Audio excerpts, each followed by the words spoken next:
সৌরভ চক্রবর্তী পরিচালিত এবং কৌশিক গঙ্গোপাধ্যায়, দিতিপ্রিয়া রয় অভিনীত 2023-এ মুক্তিপ্রাপ্ত রাজনীতি ওয়েব সিরিজটি রিলিজ করা হয়েছিল হইচই প্ল্যাটফর্মে। সিরিজের গল্প যদি সংক্ষেপে বলতে হয় তাহলে বলবো রাজনৈতিক পরিবারের মেয়ে রাশি বন্দ্যোপাধ্যায়ের কার অ্যাক্সিডেন্ট হচ্ছে। ফলাফল স্বরূপ তার অতীতের অনেক কিছুই ভুলে যায় সে। কিন্তু এই অ্যাক্সিডেন্টের নেপথ্যে আসল কারণ কি?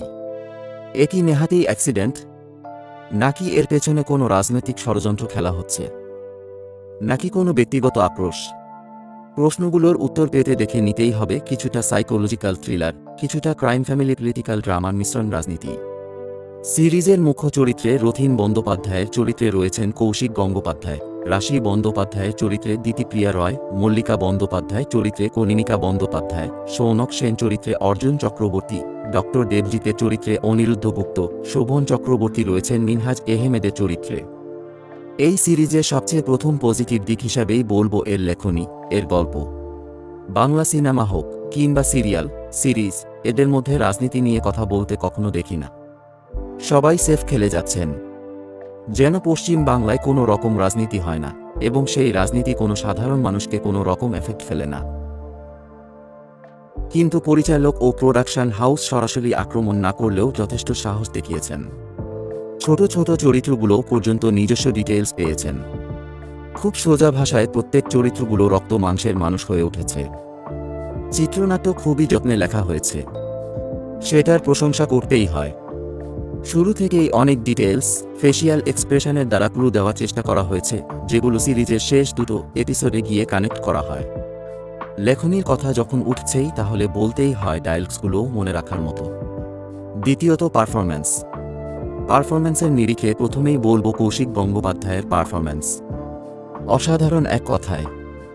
আসলে চরিত্রগুলো যদি ভালো করে লেখা হয় তাহলে পারফরম্যান্স ব্যাপারটা একটা উপরি পাওনা হিসাবেই আমি দেখি। সেখানেও কৌশিক গঙ্গোপাধ্যায় 10-এ 10। দিতিপ্রিয়া রয় ইদানিং খুবই সিলেক্টিভ কাজেই যোগদান করেছেন, যেটা অনেক বুদ্ধিমানের কাজ।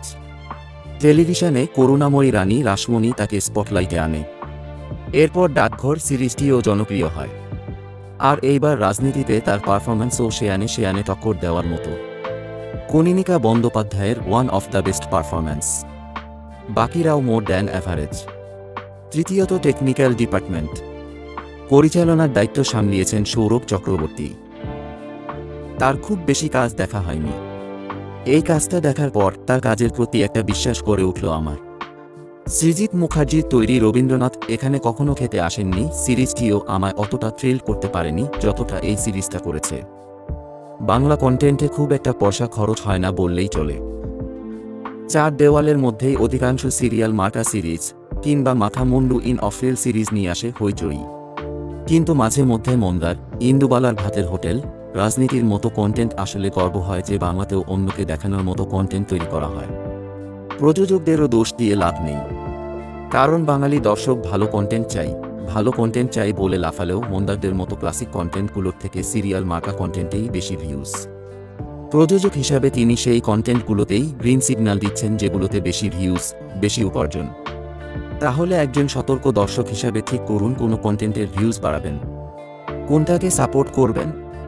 তবে যাই হোক, এই সিরিজ তৈরিতে কোনো কার্পণ্য করা হয়নি, সেটা একটা ফর্ম দেখে বোঝা যাচ্ছে। সিরিজের প্রথম সিজন কোনো ক্লিফহ্যাঙ্গার না রাখলেও একটা খুব ইন্টারেস্টিং জায়গায় সিজনটাকে শেষ করা হয়েছে। একের পর এক টুইস্ট দর্শকদের আরও আগ্রহী করে তোলে পরবর্তী সিজনের জন্য, এবং সবথেকে ইম্পর্টেন্ট পয়েন্ট হলো দর্শকদের আগ্রহী করে তোলা হয় কোনো অ্যাডাল্ট সিন ছাড়াই। এবং এক্সিকিউশনও ভালো হয়েছে। যে কোনো রাজনৈতিক সভা, আনুষ্ঠানিক জমায়েত রিয়েল ফিল হয়। এই সিরিজের নেগেটিভ দিক বলতে তেমন কিছুই নেই, কিন্তু অনেকেই মনে করতে পারেন প্রথম 3-4টে এপিসোড খুব একঘেয়ে, বোরিং, কিন্তু আমার মতে সেটা শুধুই গল্পের স্বার্থে। চরিত্রগুলো, পারিপার্শ্বিক ঘটনাগুলো এই সময় তিলে তিলে গড়ে তুলেছেন পরিচালক। ঠিক যেমন ব্রেকিং ব্যাডের প্রথম সিজনের 6 নম্বর এপিসোড পর্যন্ত দেখে কিছু এক্সাইটিং না হওয়ার জন্য বোর ফিল করে যদি শোটা দেখা বন্ধ করে দেন তাহলে অনেক বড় ভুল করবেন, ঠিক তেমনই এই সিরিজের জন্য প্রযোজ্য। এই সিরিজটিকে আরও সাপোর্ট করা উচিত, কারণ এই ধরনের কাজ বাংলায় খুবই কম হয়। এই সাহসটা দেখানোর জন্য প্রযোজকদের এবং পরিচালককে ধন্যবাদ জানাই। এই সিরিজের গল্প, ন্যারেটিভ, পারফরম্যান্স, স্ক্রিনপ্লের জন্য এই সিরিজটা একটা মাস্ট ওয়াচ হিসেবে পরিণত হয়। আমি এটা সবাইকে রেকমেন্ড করছি। এই সিরিজটাকে অনায়াসে 5-এর মধ্যে 3.5 স্টার পাওয়ার যোগ্য। আপনারা রাজনীতি সিরিজের প্রথম সিজন দেখেছেন? আপনাদের কেমন লাগলো?